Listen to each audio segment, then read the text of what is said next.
Good afternoon to all.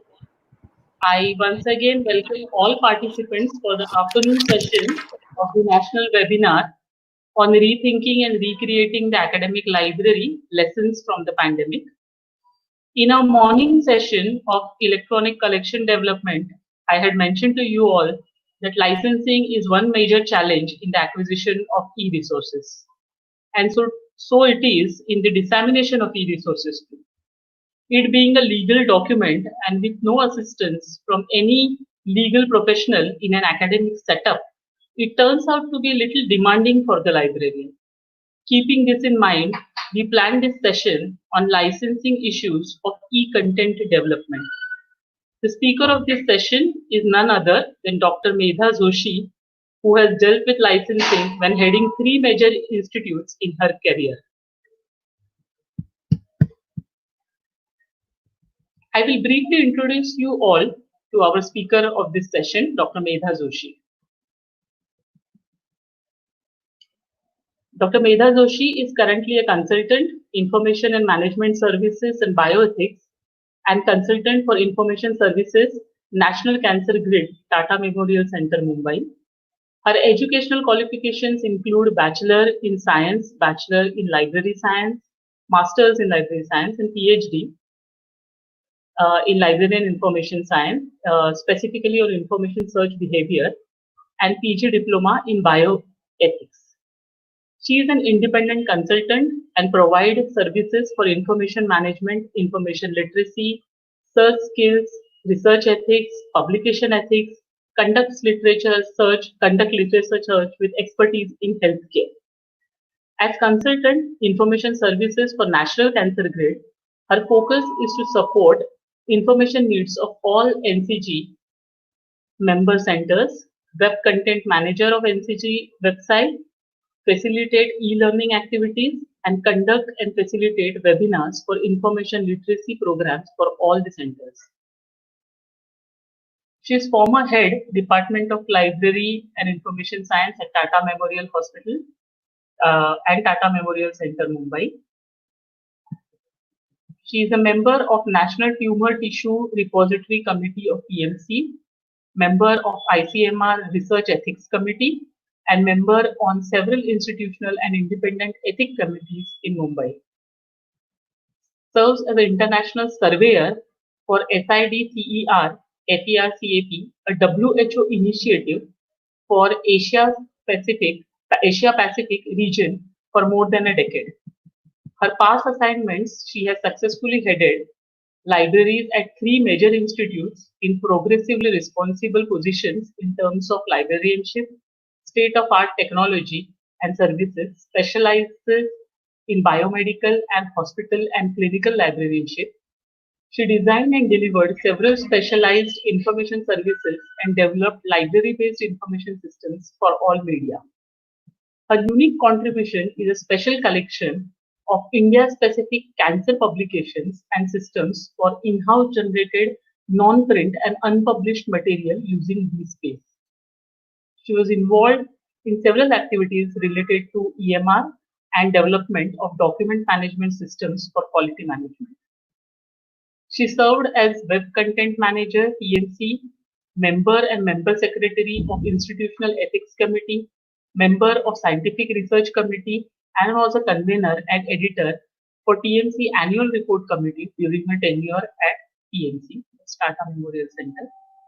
Conducted several seminars and conferences in healthcare librarianship, clinical research ethics for library professional end users, and presented several LIS and bioethics national and international conferences. She is a recipient of Outstanding International Surveyor Award from FERCAP, a WHO initiative in bioethics. Her academic awards include Professor Marshall Award for First Division at MLISB and Srimati Khandwala Award for PhD Research and Assist for International Professional Essay. She is associated as Vice President ICELIC Western Zone 2018 till date. She has been a past president of SLA Asian Chapter in 2013 and General Secretary Health Library Association of India, and a member of BOSLA. We welcome you, ma'am, for this session, and over to you. Well, thank you. Can I share my screen now? Yes. Yeah. And also, if my link goes, could just call me on my mobile so that I can re-log in, because I won't realize that. Yeah. Yes. Yes. So I'll share my screen now.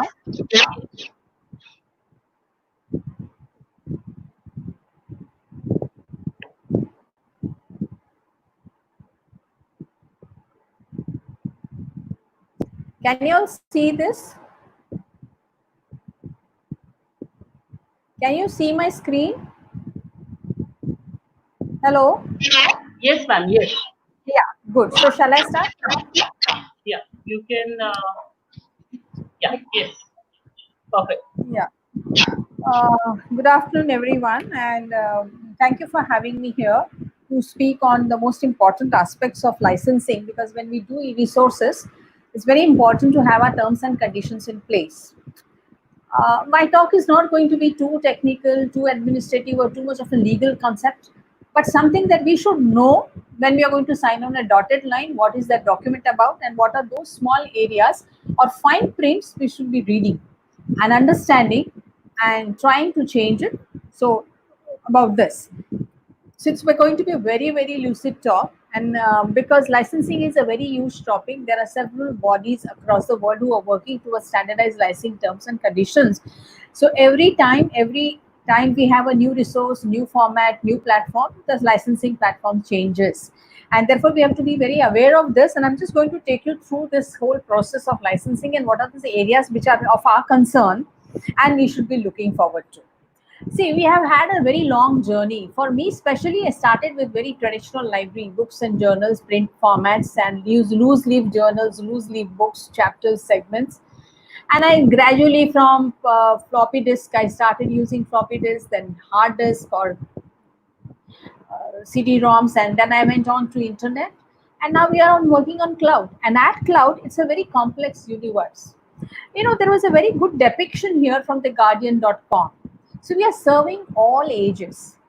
Why I am saying this? Because we have the junior most writing speaking to us for needs, and there's a senior most person also speaking in our institution who's speaking to for his own needs. Both may have different needs, but both may use the same medium or same format. So we have to, across the different age groups and expertise, we have to go around about this. This is what we are looking at. So this little boy is drawing everything, and he's also writing about remote monitoring. you know so this is all we have to look for when we are licensing or we are buying or acquiring an electronic resource. I'm going to use the word resource all through. I'm not going to use e-books or e-journals per se, because we have graduated from this place already. We no longer talk about ebooks and e-journals, we talk about e-content, right? So I'm going to use the e-resource as word, and we're going to keep in mind that we're going to serve everyone, somebody who is very native to the colleges and somebody who's expert, a professor level or a director level or principal level person. So their needs changes, their level of expertise changes, and their level of complex needs also changes. And this is why we need to serve, and they will use all kind of devices that they have on their hands. They may use an iPad, they may use their mobile phone, a smartphone. They may come to the library or they may carry their laptops everywhere or their MacBook everywhere, and they will work on this. So this is how, and they will be into network, either with a wired network or a remote network. Okay, so this is how it works. So why are we buying electronics equipment, or why are we even considering to buy this? Because it is the need of the day or the situation that we are in today. We want to consider this. We cannot stop our services, we cannot stop access. No education is perfect without information, and information is power. So we need to have that, we need to use it, we need to distribute it, we need to see it is used, we need to promote it, we need to do everything with it that we do with the print media. So the easiest way of distribution and access we now see is electronic resources, and we are going to bank on that heavily now. And therefore, it is also the convenience of having, and everywhere I carry my library in my pocket, you know, because it's on my mobile. I have mobile apps. I have websites which are fluid. That means they will take the shape of the device that I'm using, and therefore there will be a demand also. These are digital children here, and they are going to talk about digital. They are very rarely going to come to you for print. They'll say, "Is it electronic? I would want to access that." The search ability is simple. In books, it is very difficult to look at a particular paragraph or a particular chapter. Here, you just search and it takes you to the chapter itself. So, the search ability is something that presses me to look into electronic, and also it saves space. It not only saves space, saves me of the expenditure on maintenance of it. The space, the shelving, the binding, the maintaining, the rebinding, the archiving, the preservation and conservation. I spend a lot of money on that, and it gets saved because I'm electronic. So all this is a pressing requirement, but right now, because of the pandemic and because we're going to maintain the social distance, the new norm that is going to come, we are going to go by this new norm, and therefore it is going to be very, very important for us to have into electronic things. Even with electronics, the sanitization of your equipment, the sanitization of the workspace, and everything is going to be a continuous process. Has to be done with rigor, but accessibility is simple, and you will keep distance very easily because people will work on their own laptops and PCs. So, what are our preferred models of this? Aggregators or publishers or both? For individual titles, for group titles, for combo titles, or for packages. Whatever is in offer, I'm going to look at that. I may go through purchases through my regular vendors and ask him to facilitate an online content for me. It is our call. What is my need will decide what I'm going to use, the aggregator, the publisher, or the vendor. And it will all depend upon what is that I'm looking for. Am I looking for a group of topics, a group of documents on a particular topic, or one single document? Now that will decide how I'm going to look at this, how I'm going to ask for, whom I'm going to approach. All these things will decide. And of that, which is the best offer, I'm going to pick on. So these will be my preferred models always. This will be the baseline for why I would want to go to a particular person, a vendor or an aggregator or a publisher indirectly to get these things. It all depends on this. When you do all major things, I would directly talk to the publisher than to anybody else, because that's where I get the maximum benefits in terms of terms and conditions and the prices. With aggregators, it will be different. With vendors, it will be still different, because vendors do not have, there's a person who just picks up from somewhere and delivers it to you. Okay, so there is not much that he can do unless he is in constant public. There are certain vendors who are in constant touch with the publishers. They are recognized vendors for your country or your local area, and maybe that they can help. But there is a limitation to what vendors can help. So always electronic, we will always want to go to aggregators or to individual publishers for that. But that is our call. But what is our wish list? Our wish list is huge. When I'm talking electronic, I want everything under the sun to be with me. Why? Because I feel it's very simple and I should get it. Obviously, which is true. I should take up something that is very, very important for me, and that will help me to take it. So what is my first thing is availability. It should be equivalent to print.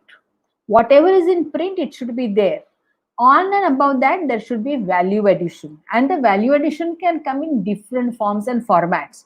It can be added information. It can be supplementary information made available. It may be access to raw data. It may be access to certain figures, which I can take it into my manuscript with credits. So many value additions can be there. It all depends upon the publisher and the kind of content I'm looking for.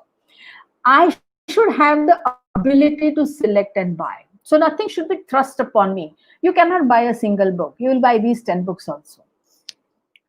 See, earlier, when we started with buying electronics, I'm talking of early 2000, then we had no choice. We had to go by the package, and we had to negotiate hard with the publisher for pick and choose model.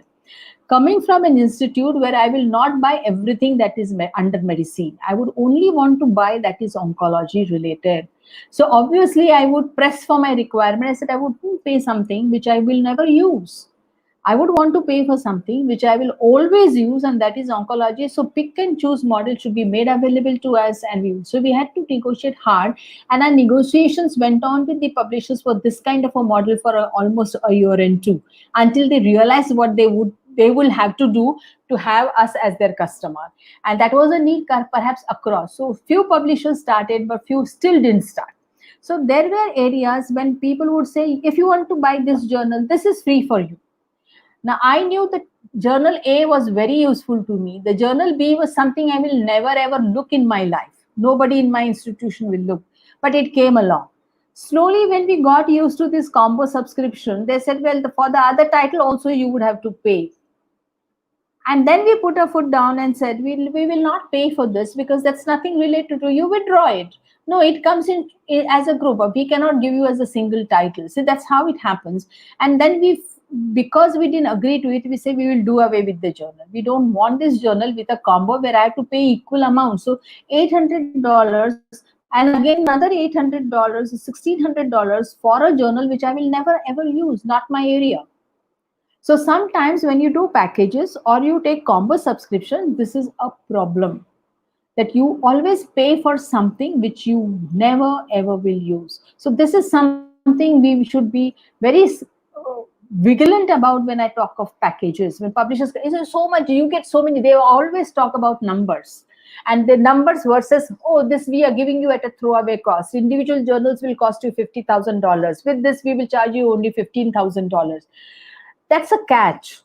But if you go through the content, perhaps half of it is something that you will never ever need.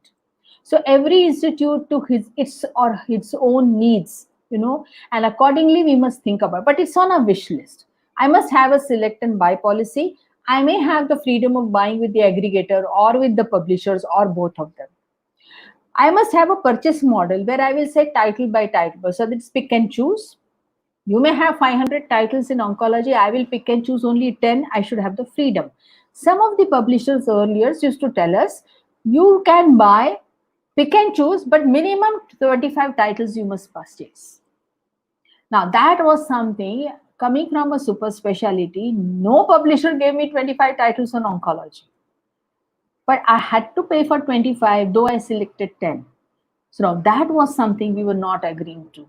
But that was the model that was being made. So you have to resist and negotiate hard for these things. But these are fine prints. When they come with you for a package and tell you this is what is being available, actually there is a small line under below, terms and conditions apply, which we never forget. We forget to read, but we should pay attention to that and see what it is. And calculate individual cost and the cost of the 25 titles. Look into what you're actually going to use and demand is for, and what is that something you will be paid for, you will never ever use or look at it. So this is something. There are combo purchases, group purchases, subject-based purchases. Now they came up with subject-based or oncology search articles. Now when you look at oncology, it is happening with a big publisher like Elsevier. When you say oncology, they don't include palliative care there. Palliative care is very, very important in a cancer. It's an end-of-life care. And nothing can work without that. Every hospital has huge department in this field. But this is what happens. So in your own field also, you will have such issues. We will have to look for that. Is it a one-time purchase? I pay once and I access it for life. What is that? What content it is? What happens when the revision appears? Do I have to rebuy, resubscribe? So what is easier for me? A subscription model for that particular book or journal, or a one-time purchase? So that depends upon the journal, the concept, the growth in that subject. That should help us to decide this. But these are the models available, but they give you a lot of questions depending upon what you're buying, when you are buying, and what is the importance of the concept in terms of constant updation in that area. Subscriptions, chapter-wise, segment-wise, there are so many models that will be made available to you. We also sometimes want to buy back volumes of journals or encyclopedias, handbooks, book series, monograph series, advances. Something in every field, there are some such series books. We might have only 2 or 3. We would want to back volume. And that back volume is made available to you, and sometimes at a throwaway price of $500.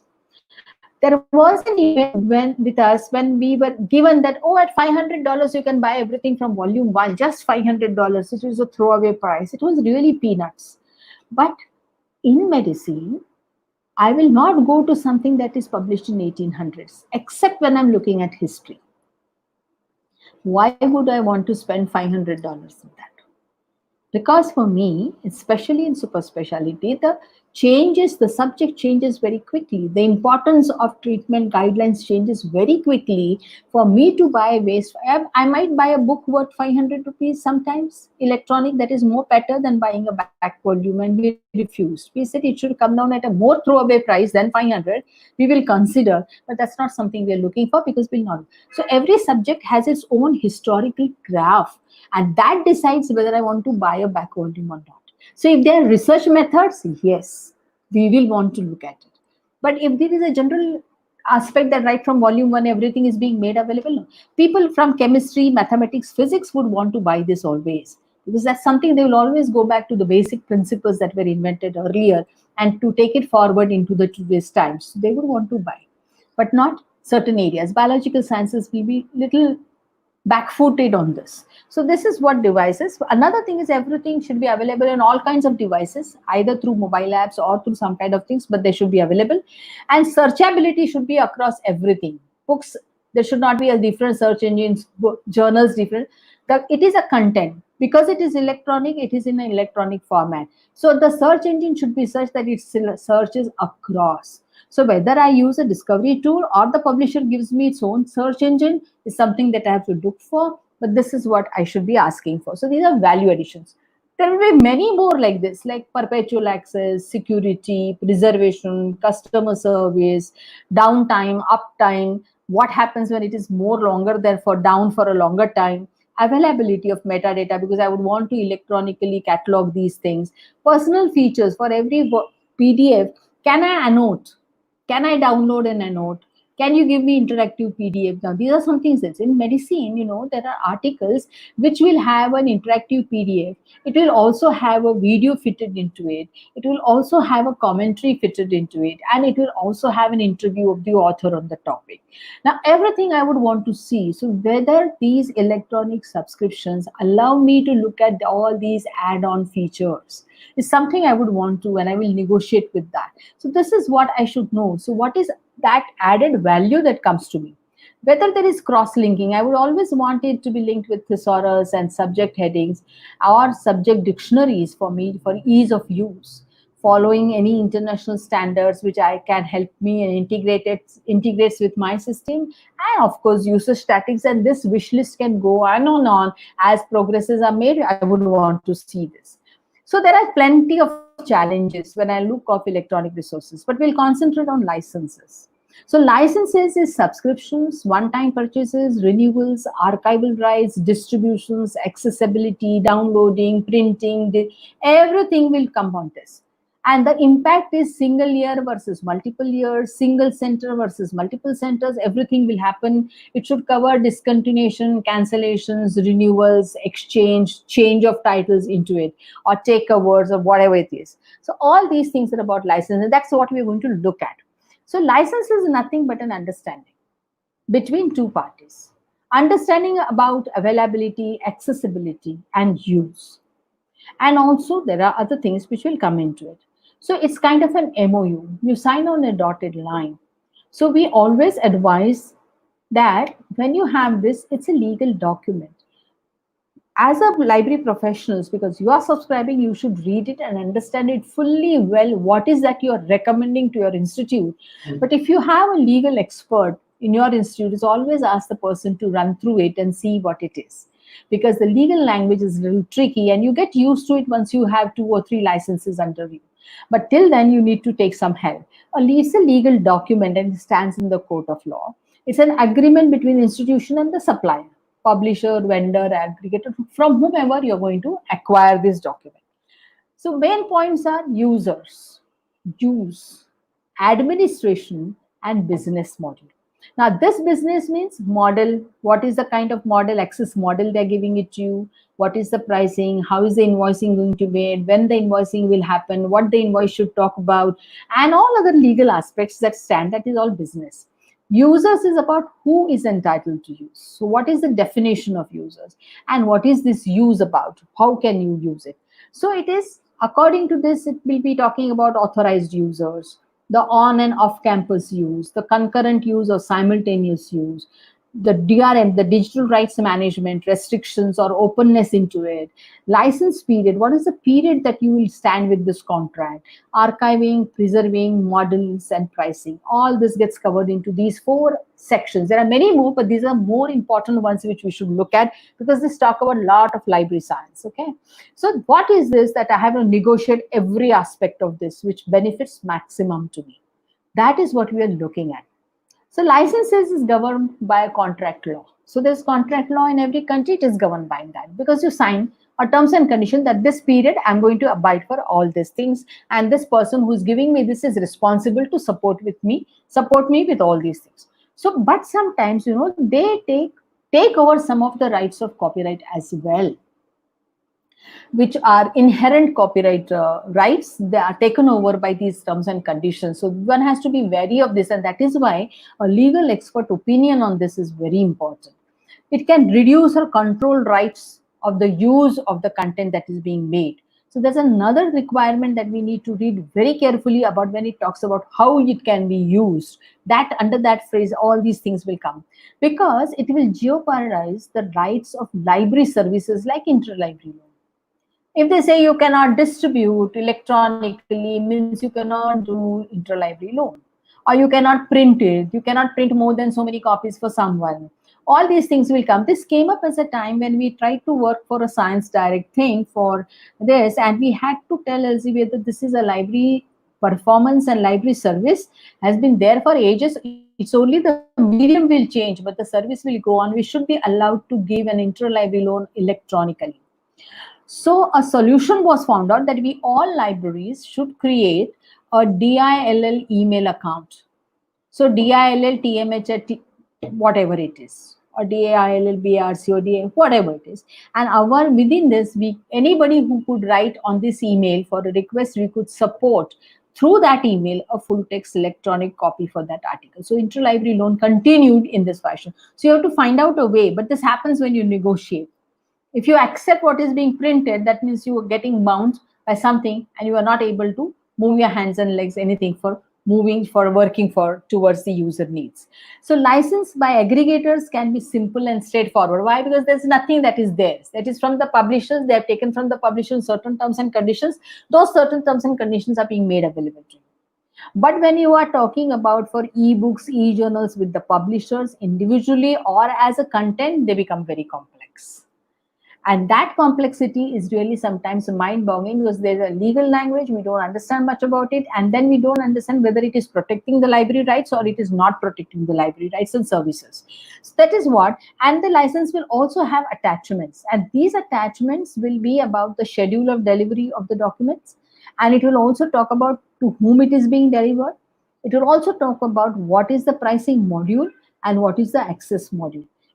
These things will be coming as an attachment or as an annexures to a license. The license is a standard terms and conditions agreement given to all who buy electronic documents from the publishers or the aggregators.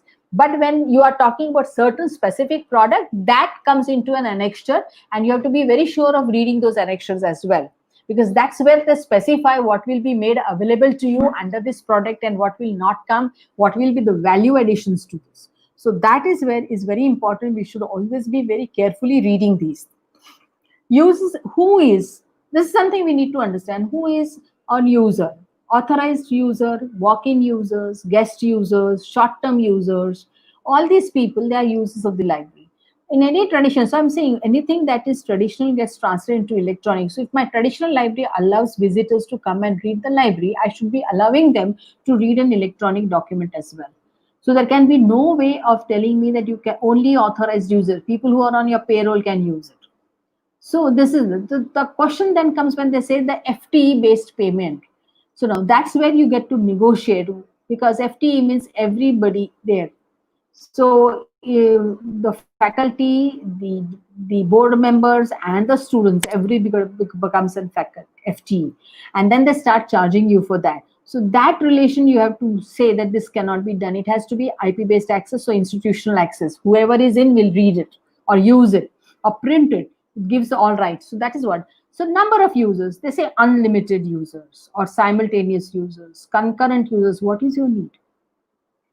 That is something. Some of the subjects, you have very few people, then you can go for limited users, 5 simultaneous users at a time. It's fine. So when the 6th person logs in, when the person says the seat is occupied, please come back again. So when one person vacates, the 6th person can log in and use.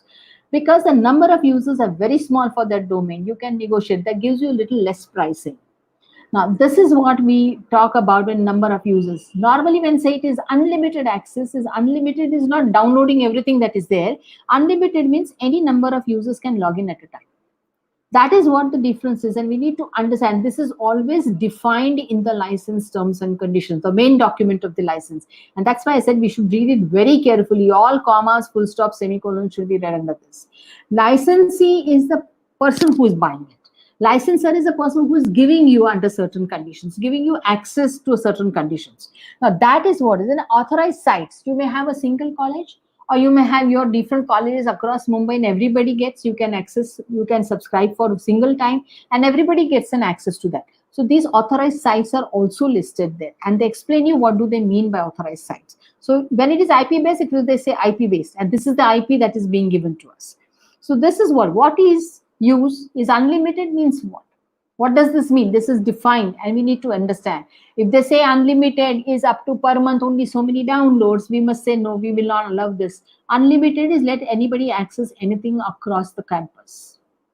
There can be no restrictions on who can download and who cannot download things, or how much there can be a cap of downloading.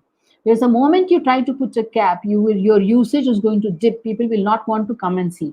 And so no point spending on electronic documents if you are not going to use it carefully and not going to use it to its optimum level.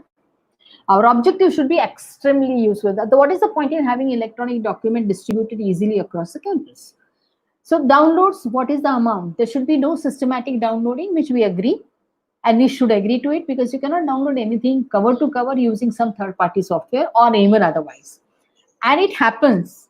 It does happen. Every institution, I have faced it quite often, and we have to take strict measures. We have to educate people about it.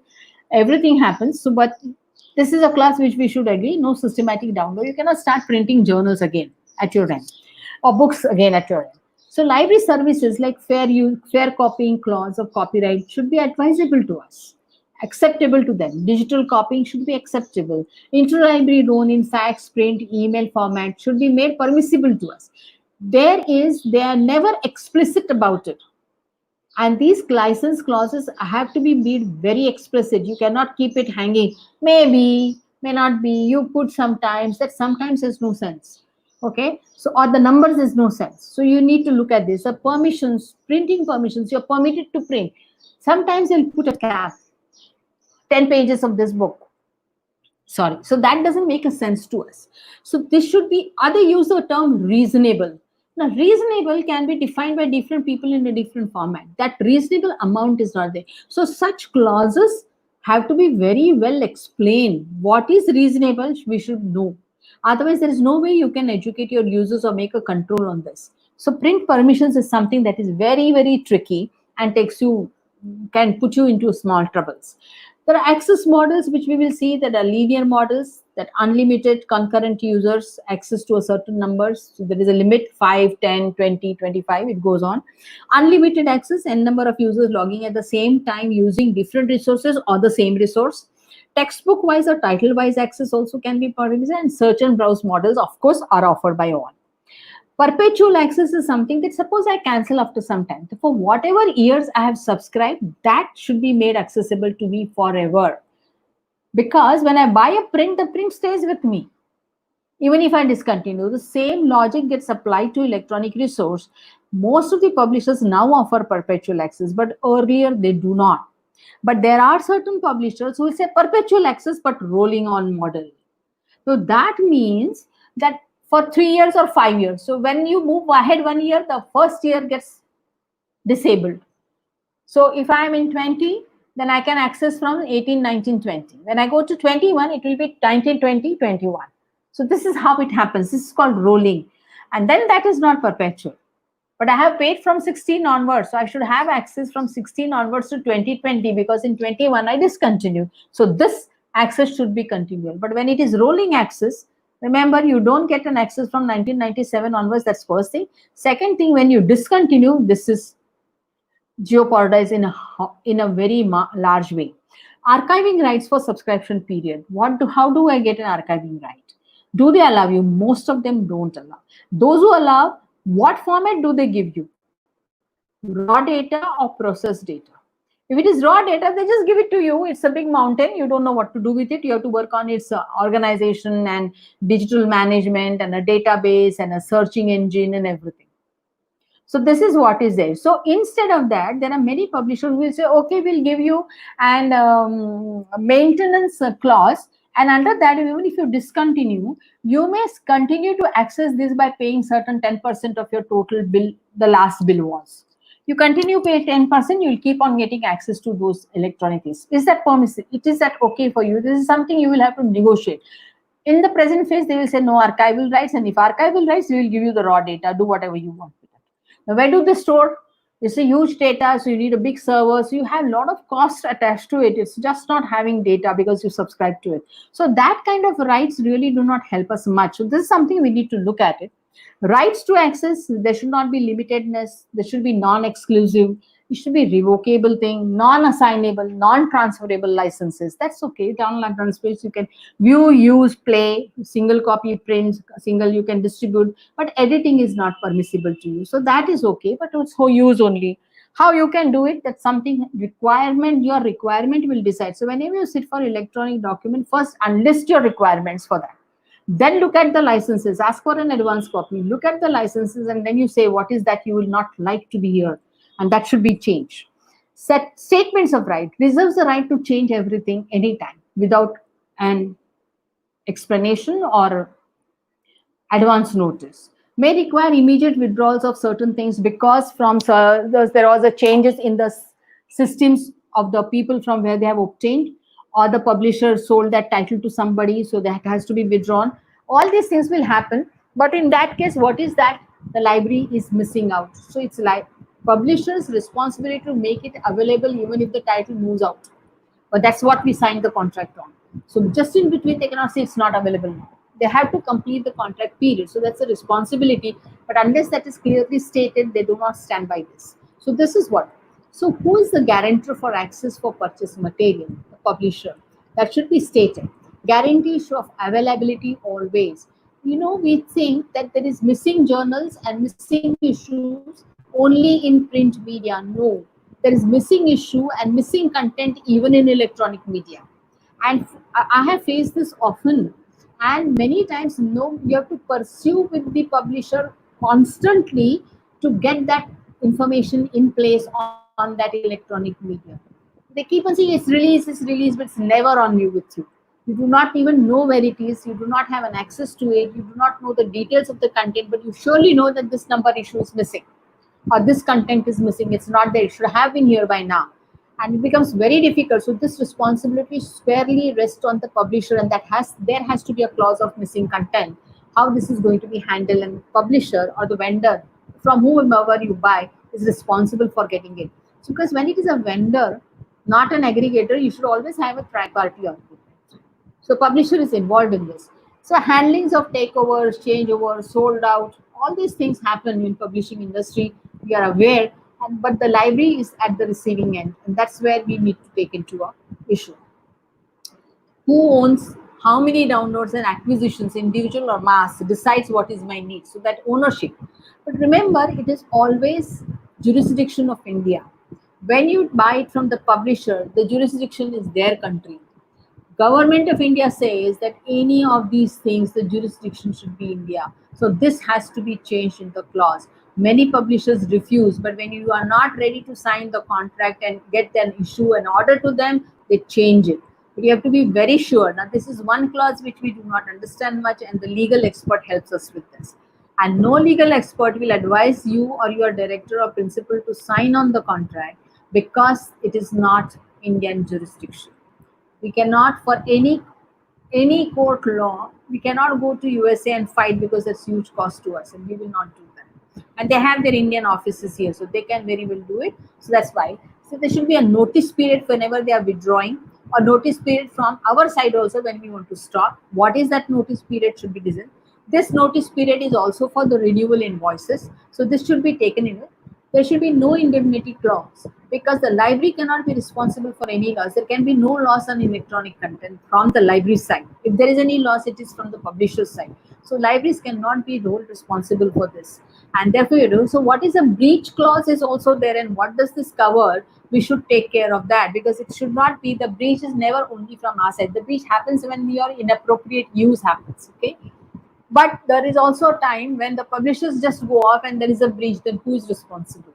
So that clause has to be very carefully written. These clauses should be read by our legal expert because we are not into a legal system. Inappropriate often happens because user behavior is something you cannot control. But the publisher will always say if there is inappropriate use of the content access will be withdrawn. Will stop with immediate effect. Now, there is no way any single person, even no matter what good electronic system you have in place, you cannot control user behavior. There will be users who will misuse it. There will be users who will share it. There will be users who will systematically download everything that is there. Okay, so especially the students who are now passing out of the college, they'll say, oh, if I leave the college I will not have an access to this, so I better download everything that I want, and they go on a downloading spree for the last 1 month of their stay. Now that causes the libraries a huge thing because it's a dotted line that we have signed that we will not do this, somebody has done it, so the publisher first thing what it will do is stop the access, and then it will write a letter to you saying that this is what has happened, these things were downloaded systematically during this time, this day, and therefore we have stopped the access. Please find out, get into this information and investigate and report to us only, then we will consider resuming the access. So you spend about 15-20 days into this. I have done this often in my time. So what is that you need to do? You need to explain it to your users. So the thing is only educate often. One round of education doesn't help the user. You constantly keep on telling them, keep your displays in place and constantly educate, repeatedly educate them. They must know what is that you have signed, and if they misbehave, who goes to court and who goes to the jail, both ways. So penalty is very heavy when this happens. So this is one thing that we need to look at. It's only education because there is no way we can control this. So NISO, National Institute of Standard Organization, writes a lot of things about this. So you should visit one of their site and see what it is all about. And they tell you how your clauses can be changed to what you should be looking at. They give you standards on these. So just have a look at them. There are a lot of tricky clauses. Like the copyright clause is very tricky. See, the publisher takes away all the copyright from the authors when they are writing books or journals, right? But still the copyright clause will be, it is my copyright and you cannot do this, you cannot distribute, you cannot edit, you cannot use it. But then I need it for my course material. So your licenses must talk about the course reserves, the needs, whether I can retain it, how much can I retain it. All these things should be listed there. And these are the requirements of an academic institution. And we cannot do away with the course material. Course material gets collected from these documents, whether it is in print or in electronic format. I'm going to use it anyway, so there should be a right to this, and there can be a query. But often, they will say reasonable portion. Now, this is something is defined by different persons in different formats. The reasonable portion can be defined differently, and it will be always in our negative interest and not in a positive interest of the library. So this, we must make sure that we are looking at it very explicitly. Other issues can be product availability. They said there are missing contents, there are lost contents, and this should be remembered by these people.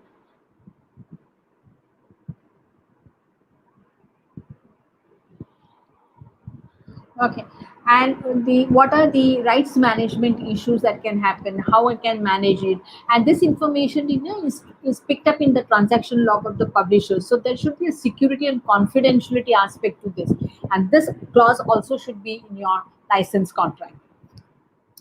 Funding issues, no penalty should be issued because we will have a problem and suddenly I will say I have no money, I cannot buy. This has happened to me right now. And I have taken up this matter and we are trying to solve this matter with different methods to see that what best we can do. But this occurs. And what happens if I have no budget? Suddenly there is now this, because of the COVID, the budget is being pulled up and not being released quickly. So we have an issue here. So what should be, there should be no penalty for this. Because otherwise they say if you don't pay within 1 month, the penalty is this much. Now that is what something, the protection is very necessary for ourselves, and that's why these are other issues. So these are different organizations who are looking at standardizations, and we should look at these. So there are some institutions which are standard organ, there are professional bodies, there are library associations who are looking up at this. NISO and ALSPs are doing very good issues on this, and we should have a look at all these aspects before we read, because we understand what's happening internationally, what are the standards are being given, and then we can help ourselves to relook at our licenses, terms and conditions, and take the best out of it. Points to consider also that should be that it is an open access initiatives are happening. So how many open access are there in the aggregators journals? If you're going by aggregators, there's something that you should be asked about it. Partnership with publishers. It is publishers need us, we also need the publishers. So let us make it help each other understand our needs and find out the best formula. So a partnership with publishers will take you forward. Customer centric approach, publishers want to do that. So help them do that customer service, because who are the customers? It's us. And when we say us, it means our end users. So if it is for their benefit, we need to help them to understand this and help them to make it customizable for them.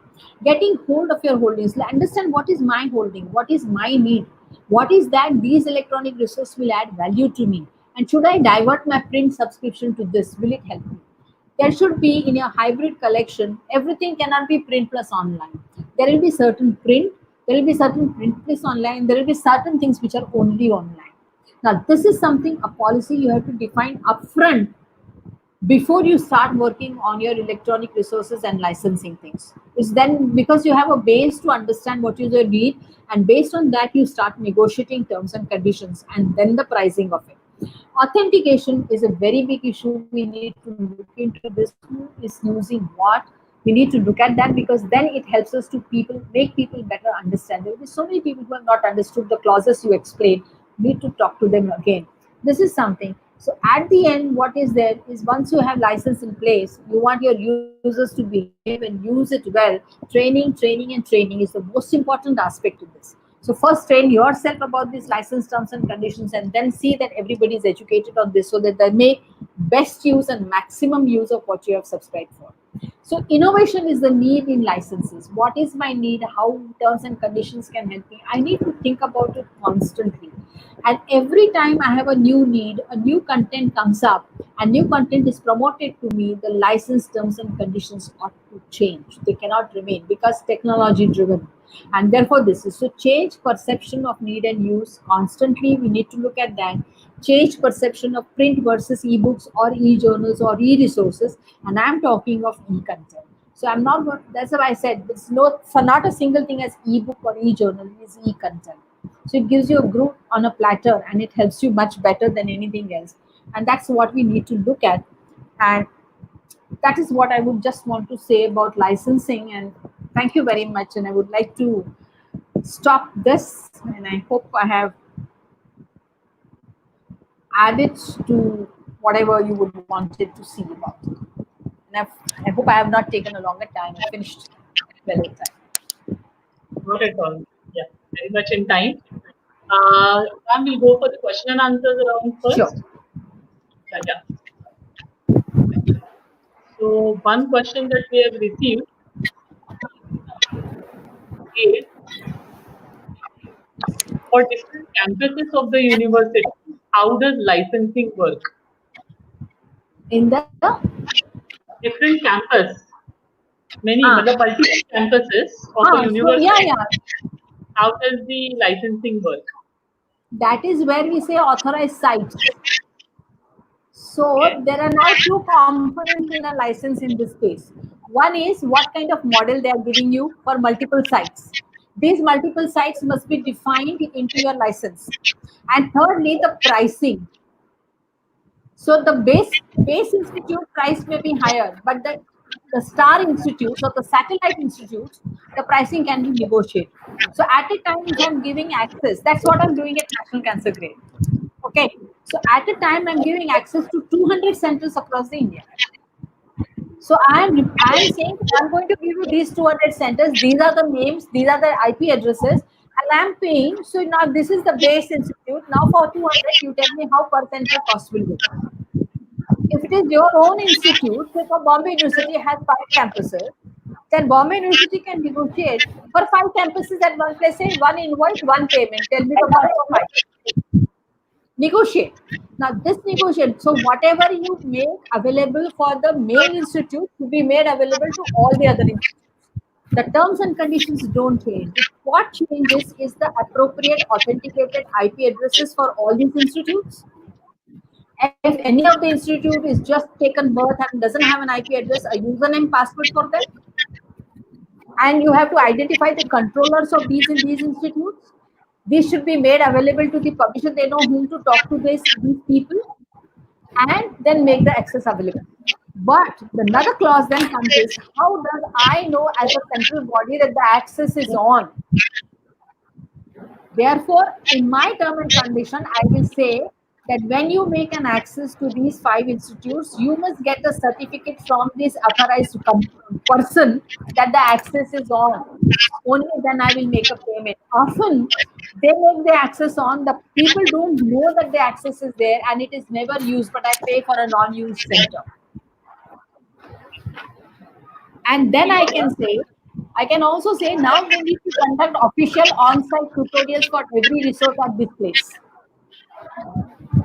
The first training should be done by the publishers and the rest training should be done by the central board.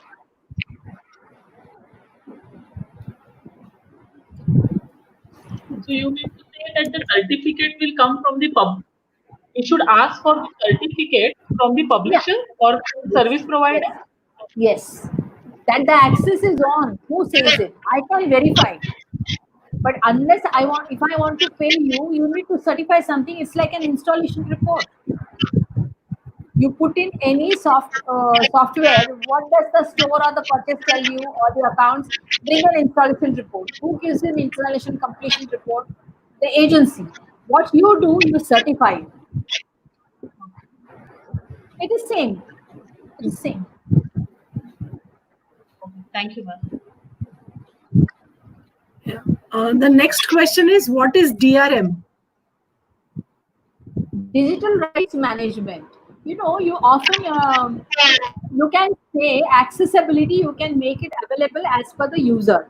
Second thing, if you are also including books and you want to make an issue return of an electronic book or electronic document, that digital rights management software helps you to do this. So many publishers will not allow you to do this because it sits over and above that software of search.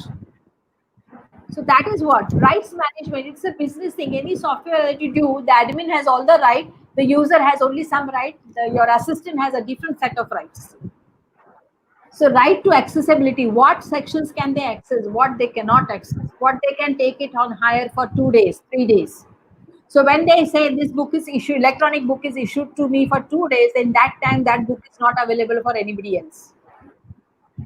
All these things, it depends on a software that you use. You can put it into place if you want it.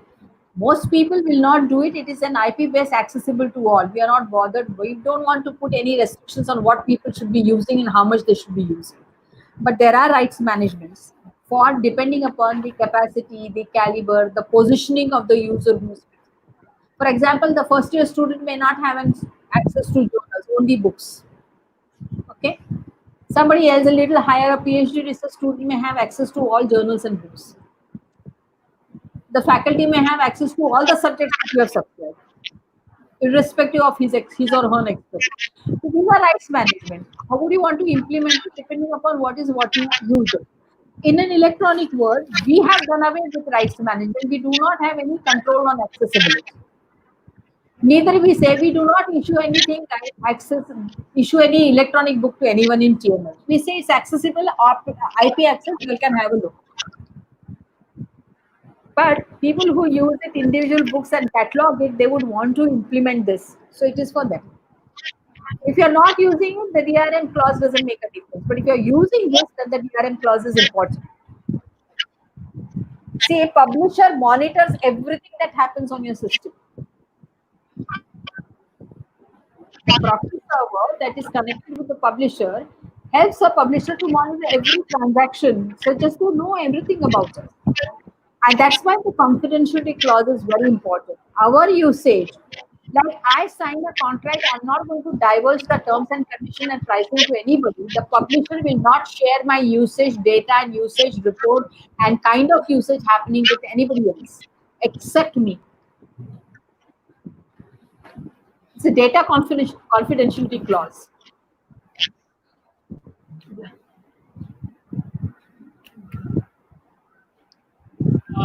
Ma'am, in your talk, you mentioned about missing issues in electronic content.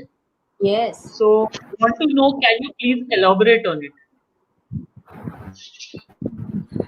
I thought that was the best way I could say.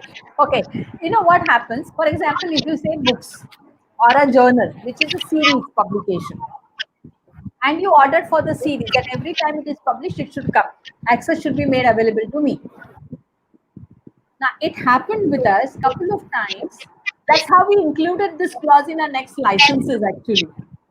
That a particular journal was published and issue number 4 was not available to us. 1 was available, 2, 3, and 5. The 4th was missing till the month of November. That is missing issue or missing content. Often it happened that the author wrote an article, it got published in a journal, except that article, every other article in that issue was online. So that's missing content. But in the print, it is available. So, you know, now you have to start claiming, like you claim for missing issue of a journal or a book or a series of books, you missing issue, you must start claiming for electronic missing content also. I had to take after it till the next year, and then I got that issue in place. And the person who wrote the article in the issue was so mad. He says, "How can this happen? This is an electronic work," but it happens. It happens. May not be very often, but it is something that we must be careful about. So the license is commitment from the library. You will not do this, you will not do this, only this person can use only this. This is the time you will get the invoice, this is the time you must pay. There's some responsibility on the publisher as well. Whatever he has committed, the publisher must support it and on time. What is the use of me getting an electronic if I get a particular document and issue after 1 year of its publication? When the Jamana is of ahead of print. Yes. So, these are practical problems. That's why I said I'm going to speak from what I have faced rather than the licensing clauses. Yeah. Madam, the next question is, what clause can be added for EZ proxy and to be taken care of? What are the other points that we have? Remote access. Say that the remote access is there and that should be permissible. That is a clause of accessibility.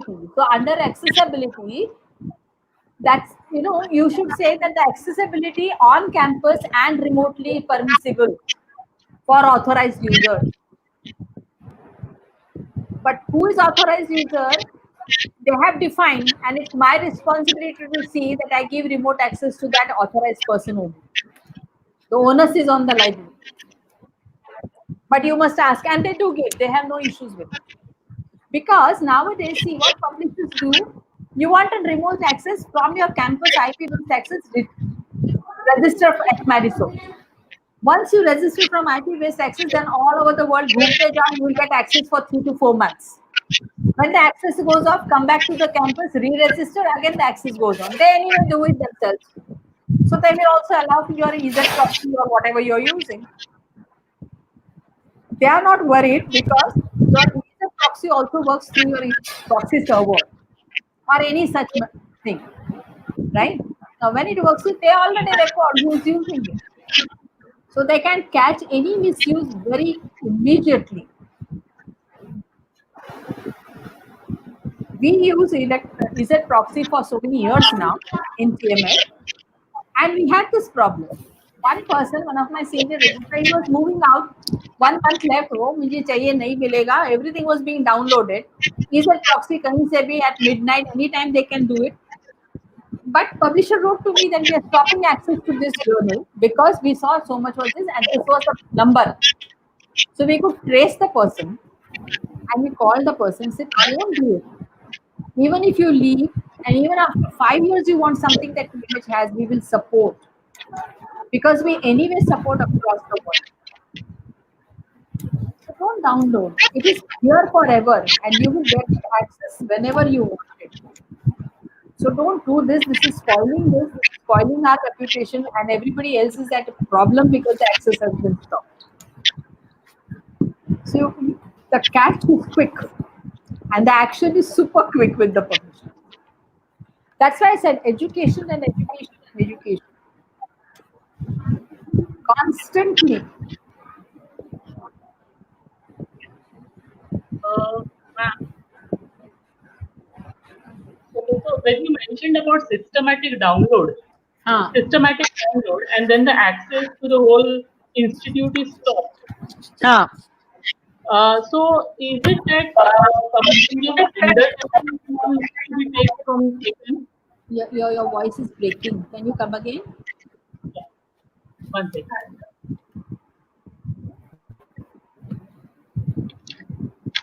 Yeah.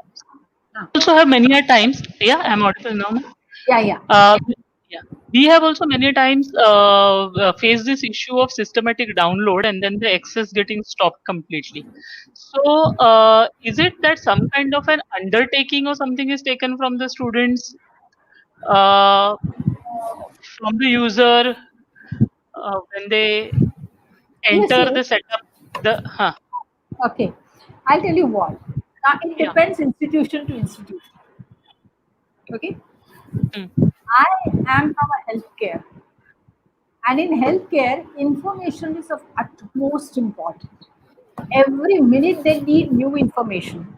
Their need is dynamic. They ask me one question. By the time I'm readying with the answer, they say, no, add also this to it. No, add it. So by half an hour, I'm giving a bunch of information to them. So that is their urgency is like this. What is the urgency? I wanted it yesterday. That's the urgency, the define. Okay. Now, hospital like mine is a super specialty. So my users are matured users. They are already postgraduates. They come here for super specialty. So, taking undertaking, we take a standard, we abide by all library rules and regulations. Actually, I don't even do that much because my system is integrated with HRD. I do not take any kind of information from my end user. All he has to do is go to the HRD, fill up a form for joining report, and in that there is a column library accessibility. If he ticks that, that is taken into the system, and the system automatically adds his name to my users list, members list. Every morning, 9 o'clock, my membership list is updated with HRD connection. So we have an interface between HRD and my database. When the user comes, all he has to show me is CC number or employee code number. If with that code number, I can see his profile, I can see his signature, I can see his face, I can see his department, I know who is his reporting to, that's it for me. Because I feel it is not library's responsibility to verify these things. It's HRD. My thing is, once I take him into this, he brings me a form which is signed by his HOD, which is kind of an undertaking that I will abide by the library rules. But what we do is we constantly do library usage tutorials. So I used to do 2 or 3 times in a month. And at any time that was available to them, lunchtime, while they were having lunch, I used to speak. In the evening at 7 o'clock, I used to wait after my office hours to talk with them. I used to do it early morning. I used to do it on Saturdays or Sundays. Whenever they say we are free, we would want to have, we would do it. And my first half an hour of the learning tutorial was about library and terms and conditions that we have signed and why they should abide. Because if this is a problem, it is a. But even I assured them that any time, even if you leave the institute and after 10 years you feel you need a help, we will be able to help you because we are going to hold you until it. Nothing is going to go away in electronic, though it is electronic. So that's the reason why we need to look at it.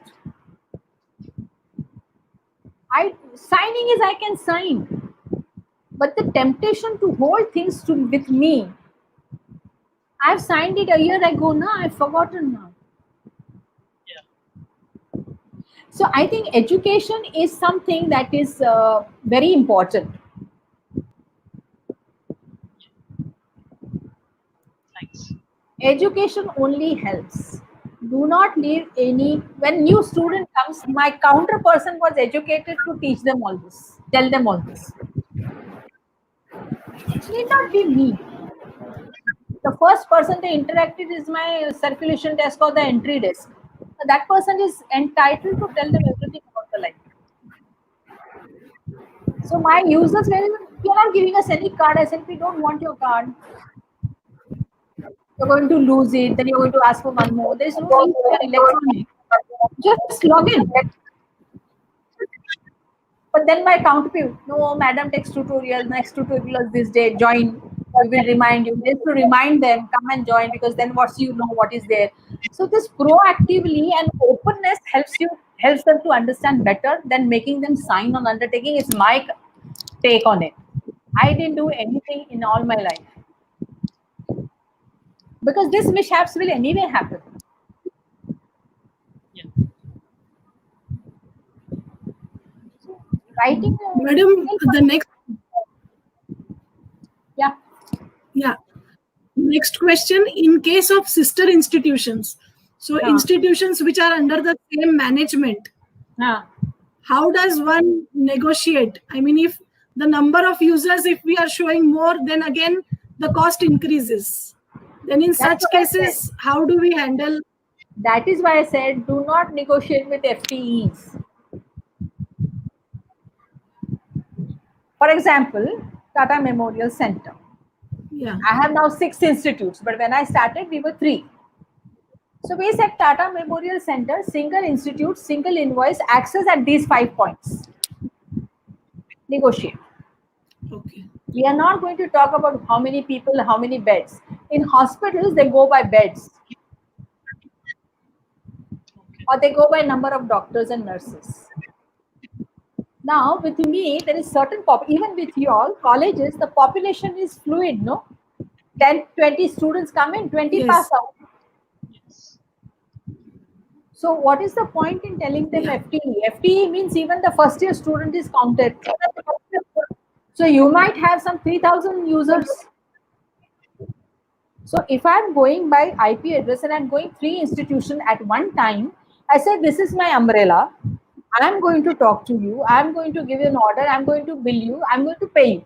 Single invoice, single payment, access to these 3 places, please discuss.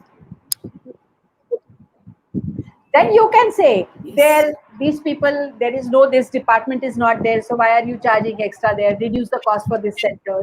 That is your understanding of your institution. What are your weaker points? What are your stronger points? And negotiate on your strong points.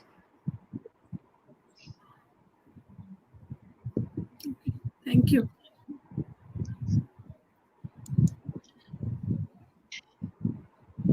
Ma'am, you mentioned that in the agreement, it is mentioned that any person who comes to the library, who enters the library, is eligible for access to electronic resources. Yes. So in that case, can we under that allow the external member access to search as well? You know what generally we feel is when we ask that person to search, that person might email the PDFs of the articles or may copy it in a pen drive or something. So can we still do this? I mean, can we allow that person to search as well from our machines? Yes, we do. Under that, okay. We do, and we had landed into trouble also, but we sorted it out. Okay. It So happens. what kind of care do you take when? It's human behavior. It's human behavior, right? So we allowed a person very elderly is to come every Saturday, sit for hours and occupy my PC. And I do not have a huge institutional library like y'all have. Being a hospital library, it's very highly qualified, highly equipped with everything, but a small space. So my computer cell is also not big, some 8, 10 computers. Now, if you take away on Saturdays, what will my residents do? And this person used to come. So Ultimately, I took up a fight with him. In the sense, I said, see, you can come, but if you sit for the whole day, it's not permissible. Now, that was an incident which taught me that when visitors come, I'll say, you can access, but you will have to write it for me on a form. What is that you're going to access? And how long will you sit? I can permit you 2 hours, not more than that. And then we used to keep a watch. But that was the only incident which was really troublesome for us. Because then the person started feeling that it is his right. And we had to pull in our admin office to get the person out. But that was the only case. But otherwise, I had doctors from all over India coming to TMH and talking and asking for things. In fact, my user base expanded, the recognition of the library expanded, and that we were started getting recognition as a very professional library because of this. Correct. Yes. Because we were open. Mm. Everyone has a mission statement of breathe vakya, na? So I had told my staff, nobody says no. Find out a way to help. We are here. We forget that we are service institution. But we got into trouble. We had trouble. We had solutions to that. That taught us something. And we came up with a solution to help ourselves. But we did well. I think very few instances when we really landed into trouble like this one, but not otherwise. People are quite understandable. When you talk to them, you tell them that I will permit you, but please take care, you should not do this. And my staff will be a priority. If somebody comes in waiting, you will have to quit. They quit. I had a problem of number of accessibility points. If you all don't have, you may identify 2 pieces for them, sit. But after that incident, I started making, I used to give them a form and say, please tell me what are you going to access. And whatever you download, you need to know. That's it. Once you say that, they themselves become very cautious about what are they doing.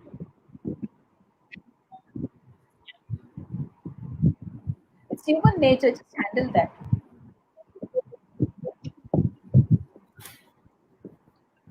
Okay, so should we take more questions? Yeah, if you have the time, I'm okay. You have to close on time. So if there are questions and there is something interesting, I would want to help anybody. No problem.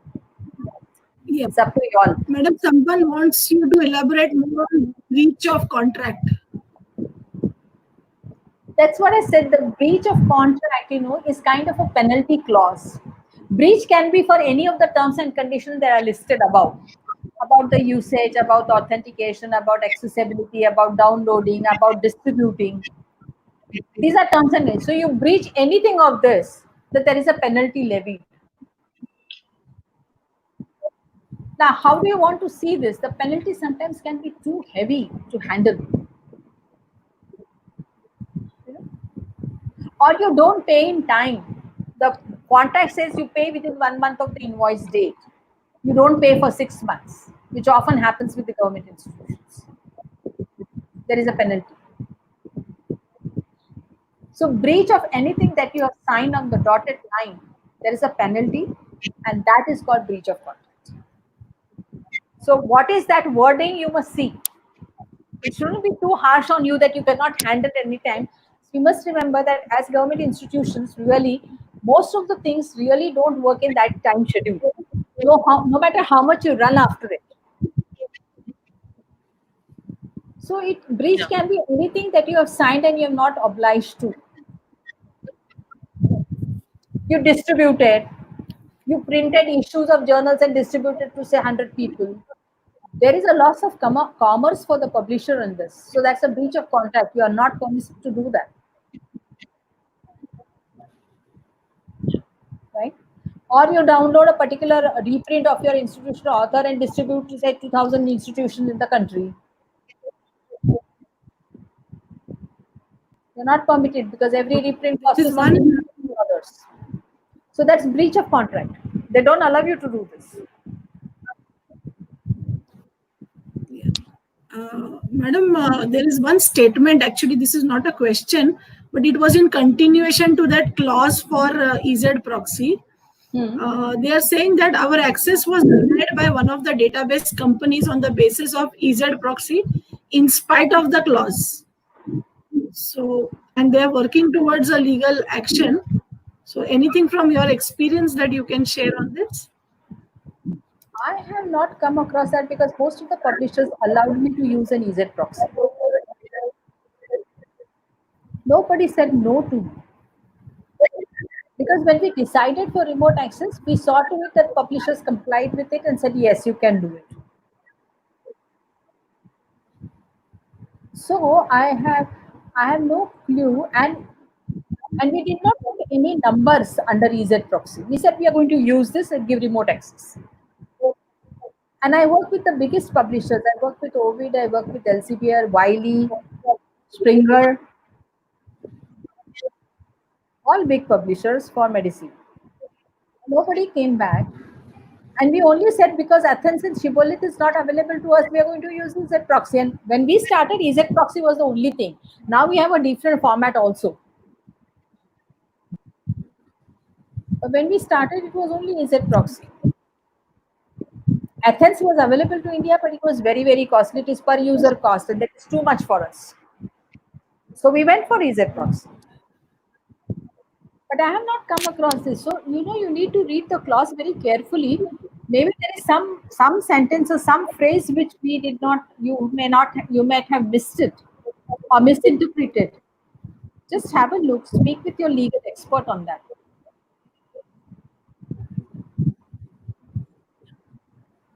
Okay. Any more questions, Madhvi? No, I think we are done with it. If we receive any more questions, ma'am, we might email it to you further. Sure. Or in our panel discussion, we can take it up. Better. Yeah. Okay. Okay. So, thank you, Medha ma'am, for an extremely informative session and with extremely systematic presentation. I'm sure that all participants found it very, very useful. And I think through your session, you have helped us overcome our fear of that licensing agreement. So, because it is like a legal document and we have to sign, so everybody has that fear, okay, whether, and most of the time they want then the head of the institute should sign it and not the librarian. And No, but I'll interpret. It is always your chief administrative officer or the institute head should sign. You should never sign. You do not have an authority to sign contracts.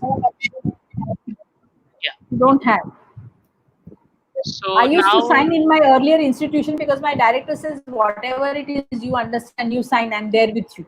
So I used to take an approval on paper and then sign on the dotted line.